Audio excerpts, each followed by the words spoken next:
अस्सलामुअलैकुम नाज़रीन, ईद सां गॾोगॾु तव्हांजे लाइ हिकु वॾी ईदी। टिनि वॾनि सियारनि जूं नज़रूं तव्हांजे सितारनि ते पइजी रहियूं आहिनि, जंहिं सबबु दौलत जी बारिश थींदी नज़र अची रही आहे ऐं इहो 30 जून ताईं जारी रहंदो। हलो त हली ॾिसूं ही सियारा तव्हां ते कहिड़ो असरु विझी रहिया आहिनि। एरीज़ हमल क़िस्मत जे घर में ही वॾो इवेंट थी रहियो आहे। क़िस्मत जे घर जो एक्टिवेट थियणु मज़हबी सरगर्मियुनि जो ऐं घर में हुजणु मतिलबु त मिटीअ में हथु विझंदा त सोन थी वञे। एतिरा वॾा फ़ाइदा थींदे नज़र ईंदा। जेके ख़्वाहिशूं दिलि में आहिनि उहे पूरियूं थींदे नज़र ईंदियूं। जेके मनसूबा ठाहे सेविंग प्लान जोड़ींदा या के वॾा फ़ैसिला कंदा उहे पूरा थींदा। शादी करणु चाहींदा उहो पिणु पूरो थी सघे थो। औलाद जो कंसीव थियण जे प्रोसेस में तेज़ी पिणु ईंदी। ॿाहिरि वञी पढ़णु, नौकिरी करणु, कारोबार, हर लिहाज़ खां को बि वॾो फ़ैसिलो करणु तव्हांजे लाइ भरपूर फ़ाइदेमंद साबित थींदो। तव्हांजे नए घर में क़िस्मत जो अचणु, घर जो सितारो रूलिंग लॉर्ड बृहस्पति जुपिटर ॿिए घर में हुजणु, धन दौलत पैसो प्रॉपर्टी में वॾो फ़ाइदो मिलंदो। तव्हांजी कम्युनिकेशन स्किल यानी ॻाल्हाइण जो कमु करे रहिया आहियो उते पिणु वॾो फ़ाइदो मिलंदो। जेकॾहिं तव्हां टीचर आहियो या बेकिंग सेंटर में आहियो या सियासत में आहियो, सेल्स परचेज जे डिपार्टमेंट में सेल्स वूमेन आहियो या वरी हेड मास्टर आहियो जिते ॻाल्हाइण जे कम सां तालुक़ु आहे उते चमकंदे नज़र अची रहिया आहियो। एक्टर या मॉर्निंग शो में एंकर आहियो, भरपूर पैसो कमाईंदा। ही वॾो ई ज़बरदस्त मञियो वेंदो आहे। तव्हांजी क़िस्मत जे घर जो एक्टिवेट थियणु मतिलबु मज़हब जे वेझो हूंदा त वधीक फ़ाइदा मिलंदा। तरक़ीअ जा रस्ता खुलंदे नज़र ईंदा। तव्हांखे सम्झ ईंदी त तव्हांखे छा फ़ैसिलो करिणो आहे, छा करियूं त मज़ीद फ़ाइदो मिलंदो। ऐं कम जो लोड हुजण करे थोरो टेंशन हूंदो। ऑर्डर्स ज़्यादा हुजण करे थोरो डिप्रेशन जो शिकार थी सघो था। बाज़ारी शयूं, ॿाहिरि जो जंक फूड खाईंदा जंहिंसां बीमार थियण जा चांसिस वधंदा। सिहत जो थोरो ख़्यालु रखिणो पवंदो। टोरस सोर टोरस जे 10 खाने में ही टई सियारा नज़र विझी रहिया आहिनि, जंहिंसां सुठो पैसो कमाइण जो मौक़ो मिलंदो। हिननि जे 10 घर जो एक्टिवेट थियणु कैरियर में सुठियूं ऐं वरियूं ख़बरूं ॿुधंदा। बॉसिस सां सुठी बॉन्डिंग थियणु ऐं कारोबार मां पिणु सुठो पैसो कमाईंदे नज़र ईंदा। तेज़ीअ सां शयूं बदिलजंदे ॾिसंदा ऐं बहितरीनु मुस्तक़बिल पंहिंजे साम्हूं ॾिसंदा। 8 घर जो पिणु एक्टिवेट थियणु बदिला आणींदो। जेकॾहिं तव्हां रिसर्च या डेवलपमेंट सां तालुक़ु रखो था त भरपूर तरीक़े सां पैसा जोड़ींदे नज़र ईंदा। हर लिहाज़ खां पैसो सेव कंदे कमाईंदे नज़र ईंदा। जेमिनाई जुज़ा 7 घर जो एक्टिवेट थियणु तव्हांजो रिलेशन बहितर थींदो। 7 घर में 3 सियारनि जी नज़र पवण सां रिलेशन जी बॉन्डिंग ठाहींदा ऐं रिलेशन मज़बूत कंदा ऐं गॾोगॾु कारोबार चमकंदे नज़र ईंदो ऐं सुठे नमूने हलंदो। ऊंचो मक़ाम मिलंदो। तव्हांजो कारोबार पोइ उहो शराकतदारी में हुजे या पंहिंजो इनफ़रादी, हर क़िस्म जे कारोबार में नफ़ो मिलंदे नज़र ईंदो। पंहिंजी ख़्वाहिशुनि जी तकमील थींदी ऐं 11 घर जो एक्टिवेट थियणु डेली बेस जे कारोबार में पिणु भरपूर फ़ाइदा मिलंदा। तव्हांजी जेतिरी बि माज़ीअ जी इन्वेस्टमेंट थियल आहे, इनकम में हाइस्ट पोजीशन मिलंदे नज़र ईंदी। तव्हांजे नेक ख़्वाहिशुनि जो पूरो थियणु मुमकिन थींदो। कैंसर, सरतान, कर्क राशि टिनी सियारनि जी नज़र तव्हांजे पहिरें हाउस में पइजी रही आहे। एनर्जी ऐं ख़ुशूसियात जे घर में पवणु काफ़ी कुझु बदिले छॾींदो, पर यादि रखो जॉब जे हवाले सां थोरो डिप्रेशन जो शिकार थींदा। कंहिं ते बि अंधो एतमाद न कजो। अंधो एतमाद करणु मतिलबु पंहिंजे पेर ते कुहाड़ी मारण जे बराबरि हूंदो। वॾो धोखो मिली सघे थो। पंहिंजा सीक्रेट जॉब ऐं कारोबार जे हवाले सां शेयर न करणा आहिनि, न त नुक़सानु साबित थींदो। तव्हांजा दुश्मन अलर्ट आहिनि ऐं एक्टिवेट हूंदा, जिन खे थोरो कुझु ज़रूरत आहे तव्हांखे हेठि किराइणु या प्रमोशन डिले कराइण जी कोशिशि में आहिनि।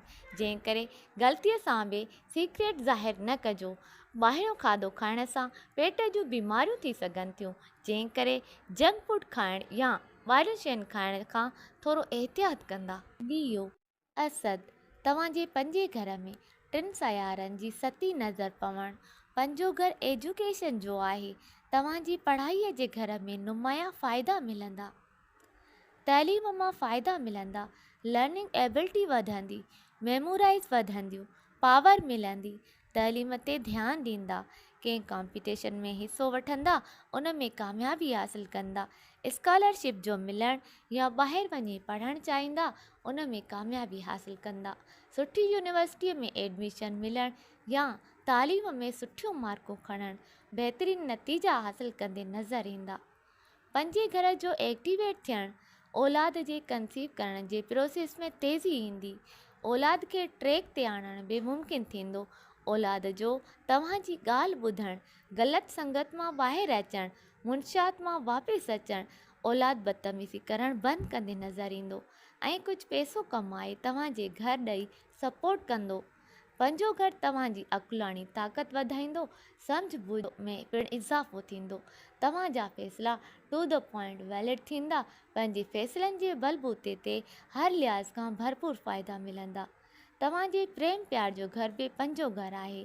जिन जा रिश्ता न ठहिया आहिनि, रिश्ता ठहंदे नज़र ईंदा। शादीअ जो योग ठही रहियो आहे। जेके लव लाइफ में आहिनि, उन्हनि जी बॉन्डिंग पार्टनर सां स्ट्रॉन्ग ठहंदी। माज़ीअ जा क्लैशिस भुलाईंदे हिकु सुठी ज़िंदगी पार्टनर सां गॾु स्टार्ट कंदा नज़र ईंदा। पैसनि जे हवाले सां कारोबार या जॉब में नुमाया तब्दीलियूं थींदियूं। ॾहें घर जो एक्टिवेट थियणु, कैरियर ऐं कारोबार में सुठियूं ख़बरूं मिलंदियूं। सैलरी अलाउंस पिणु लॻंदो। हर लिहाज़ खां कैरियर जो सुख मिलंदे नज़र ईंदो। विर्गो, सुंबला, हिननि जी क़िस्मत जो रिलीजियस जो घर एक्टिवेट थियणु, क़िस्मत साथ ॾींदी। ॿियों घर कम्युनिकेशन सां जुड़ंदड़ कमु, जिते ॻाल्हाइण सां कमु आहे, भरपूर फ़ाइदा मिलंदा। टीचर, काउंसलर, एंकर या सियासत में मैनेजर जी पोस्ट, ड्रामा आर्टिस्ट, एडमिनिस्ट्रेशन, इन्हनि पोस्टनि वारनि खे सुठो पैसो मिलंदे नज़र अची रहियो आहे। ॿियों घर तव्हांजे धन दौलत, पैसो, बंगलो, गाॾी, बैंक बैलेंस जे मामलनि में सुठो इज़ाफ़ो थींदो। सभ खां वॾी ख़ुशख़बरी, गुरु जुपिटर क़िस्मत जे घर में। हीअ क़िस्मत खे चमकाईंदो। भाग जो झटको लॻंदो। तव्हांजी क़िस्मत अॻिते वधंदी नज़र ईंदी। क़िस्मत जो तव्हांजे फेवर में थियणु, कंहिं कोर्ट में को केस आहे, उन जो तव्हांजे हक़ में फ़ैसिलो थींदो। हर क़िस्म जे केसनि मां तव्हांखे ॿाहिरि कढणु, ज़मीनी जाइदाद जे मामलनि में पिणु फ़ाइदो ॾींदो। तव्हांजे हर क़िस्म जे फ़ैसिलनि में कामयाबी, हर लिहाज़ खां इज़त, दौलत, शोहरत तरक़ी कंदे ॾिसंदा। सेटिस्फाई रहंदा, तेज़ीअ सां अॻिते वधंदा ऐं रस्ते जूं रुकावटूं परे हटी वेंदियूं। फैमिलीअ जी सुठी सपोर्ट, रिलेशन में स्ट्रॉन्ग बॉन्डिंग मिलंदी। फैमिलीअ सां गॾिजी घुमणु, सैर व तफ़रीह कंदे नज़र ईंदा। टिनि सयारनि जी सती नज़र हुजण सां, टें घर जो एक्टिवेट थियण सां भेनरुनि भाइरनि सां रिलेशन सुठो थींदो ऐं भेनरुनि भाइरनि सां गॾिजी कारोबार कंदा, उन में पिणु सुठो मुनाफ़ो मिलंदो। उन खां अलावा ऑनलाइन बिज़नेस या IT जो कमु, कॉल सेंटर ते कमु या डेटा एंट्री या यूट्यूब जो कमु करे रहिया आहियो त भरपूर पैसो कमाईंदे नज़र ईंदा। लिब्रा, मीज़ान, मीज़ान तव्हांजे 12हें घर में टिनि सयारनि जी नज़र पवण करे 12हों घर जो एक्टिवेट थियणु, ख़र्चा वधंदा। ख़र्चनि ते कंट्रोल करियो। ॿाहिरि वञण जो दौरो थी सघे थो। ॿाहिरि वञी कारोबार, जॉब करणु मुमकिन थी सघंदो। उतां ज़बरदस्त पैसो कमाईंदा। को बि हुनुर तव्हां वटि आहे। जेकॾहिं तव्हां सिंगर आहियो, डांसर आहियो या एक्टर, प्रोड्यूसर आहियो, तव्हांजे हुनर जी मुआशरे में इज़त वधंदी। रिवार्ड मिलंदा। उनखे प्रोफेशन तौरु इस्तेमालु करे सुठो पैसो कमाए सघंदा। स्कॉर्पियो, अक्रब, 12हें घर जे एक्टिवेट थियण सां ॿाहिरि जे मुल्क जो दौरो त थींदो, पर ख़र्चो वधंदो। बग़ैर सोचे सम्झी तमामु घणा ख़र्चा कंदा। 6हें घर जो एक्टिवेट थियणु बीमारियुनि में इज़ाफ़ो आणींदो। इलाज में दवाउनि ते, डॉक्टरनि जे फीसुनि ते ख़र्चो थींदो। कारोबार करण जो फ़ैसिलो जल्दबाज़ीअ सां कंदा, जेको महांगो पइजी वेंदो। कंहिं ते अंधो एतमाद न कजो। पंहिंजो पैसो ॿोड़े छॾींदा। जिते पैसो लॻाईंदा, खणी को भॼी वेंदो या उहा कंपनी ॿुॾी वेंदी या पैसा रुकिजी रुकिजी मिलंदा। उन लाइ बग़ैर सोचे सम्झी उधार बि ॾींदा मतिलबु पंहिंजे पेर ते कुहाड़ी मारण जे बराबरि थी वेंदो। उधार ॾेई त छॾींदा, वापसि मिलणु मुश्किल थी वेंदो। पैसो जाम ईंदो, पर थोरो दिमाग़ लॻाए सही जॻह सही वक़्त ते पैसो लॻाईंदा त फ्रूटफुल साबित थींदो। 3 वॾनि सयारनि जी नज़र तव्हांजे इल्म में इज़ाफ़ो, नॉलेज में इज़ाफ़ो आणींदे नज़र अची रही आहे। प्रोफेशन, कैरियर में, जॉब में तरक्की मिलंदी। एडिटेरियस कोर्स, सोशल मीडिया आइकॉन जे हवाले सां भरपूर इज़त मिलंदी। फेमस थींदा, जॉब में तरक्की, सुठी पोस्ट मिलंदी, सैलरी अलाउंसेस मिलणु, ट्रांसफ़र थींदे नज़र अची रहिया आहियो। बॉसिस सां पिणु सुठी बॉन्डिंग थियण जो इम्कान आहे। बॉसिस जे वॾनि फ़ैसिलनि में पिणु तव्हां खां मशवरो वठण जे लाइ कॉल कई वेंदी। गवर्नमेंट जॉब जो मिलण बि मुमकिन थींदो। अकुलाणी ताक़त जो इज़ाफ़ो थियणु, फ़ैसिले करण जो पावर वधंदो, सम्झ में पिणु इज़ाफ़ो ईंदो। अहिड़ा फ़ैसिला कंदा जिन सां कारोबार में, जॉब में हर लिहाज़ खां भरपूर फ़ाइदा मिलंदा। विल पावर वधंदो, पैसे कमाइण जो जुनून तारी थींदो, कॉन्फिडेंस वधंदो ऐं हुननि खे वॾी पोस्टुनि ते वठी वेंदो ऐं तमामु घणी तरक्की मिलंदी। 3 सितारनि जी नज़र पवण सां फुर्तीला थी वेंदा, एनर्जी ईंदी ऐं पाण खे तमामु घणो एक्टिव रखंदा, जेको तमामु घणो फ़र्क़ु आणींदो। कैप्रिकॉर्न जल्दी बैरून मुल्क वञण जो दौरो त थींदो, पर ॿाहिरों घर जो एक्टिवेट हुजणु, ख़र्च बि गॾोगॾु वधंदा।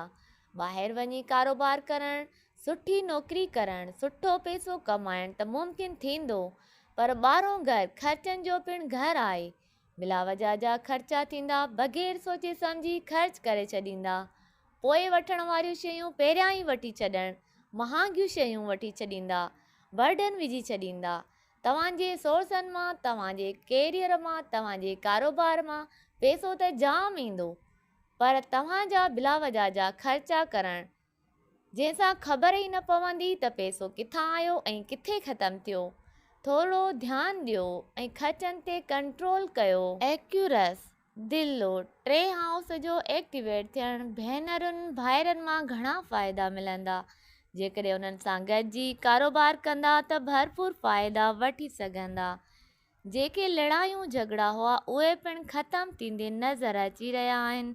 गॾोगॾु ऑनलाइन बिज़नेस में डेटा एंट्री ऑपरेटर या यूट्यूबर, IT सां गॾियल कमु या आर्टिफिशियल इंटेलिजेंस जो कमु या फेसबुक ते कमु, फ्रीलांसिस जो करे रहिया आहियो, भरपूर फ़ाइदा कमाईंदा। कॉल सेंटर में या सॉफ्टवेयर जो प्रोडक्शन हाउस जो कमु या कंप्यूटर ते को कमु करे रहिया आहियो, हर लिहाज़ खां पैसो कमाईंदे नज़र ईंदा। को पढ़ण लिखण जो कमु करे रहिया आहियो, जे तव्हां टीचर आहियो या प्रोफेसर आहियो या ट्यूशन सेंटर जो कमु करे रहिया आहियो त उन जा इनकम में फ़ाइदा मिलंदा। पाइसिस हौत, 3 सयारनि जी नज़र 10 घर में, कैरियर में प्रमोशन थियणु, ट्रांसफ़र थियणु, बॉसिस सां सुठी बॉन्डिंग, वॾनि फ़ैसिलनि में बॉसिस जो तव्हां खां मशवरो वठण जे लाइ फ़ोन करणु, दुश्मननि जो दूर थियणु, एवॉर्ड रिवॉर्डनि सां नवाजंदा, हर लिहाज़ सां कैरियर में ख़ुशख़बरियुनि सां नवाजी वेंदा। ऐं कारोबार में मतिलबु बंदि थियल कारोबार जेको ॿीहर हलणु शुरू थींदो ऐं उन जे कारोबार मां सुठी दौलत पैसो कमाईंदा, मेड़ींदे नज़र ईंदा। हर लिहाज़ खां पैसे जो सुख मिलंदो, पर ख़र्चे जो घर बि एक्टिवेट रहंदो। ॿाहिरि जे मुल्क जो दौरो थींदो, सुठी जॉब, कारोबार, बैरून मुल्क में कमु करणु मुमकिन थींदो। तव्हां अंदरूनी मुल्क हुजो या बैरून मुल्क, ख़र्चा वधंदा। ख़र्चनि ते नज़र रखणी पवंदी, छो त ख़र्चा आमदनीअ खे खाई वेंदा ऐं पैसो किथां आयो, कॾहिं आयो, किथे ख़तमु थियो, ख़बर ई न पवंदी। बग़ैर सोचे सम्झी जेके ख़र्चा कंदा उन्हनि ते ध्यानु ॾियो। कुझु मेगा ट्रांसफॉर्मेशन ॾिसंदा, जेको सदियुनि खां न मटिजी सघंदो हुजे। अहिड़ियूं कुझु शयूं मटिजंदे ॾिसंदा। अहिड़ा वॾा चेंज तव्हांजी ज़िंदगीअ में पिणु ईंदा।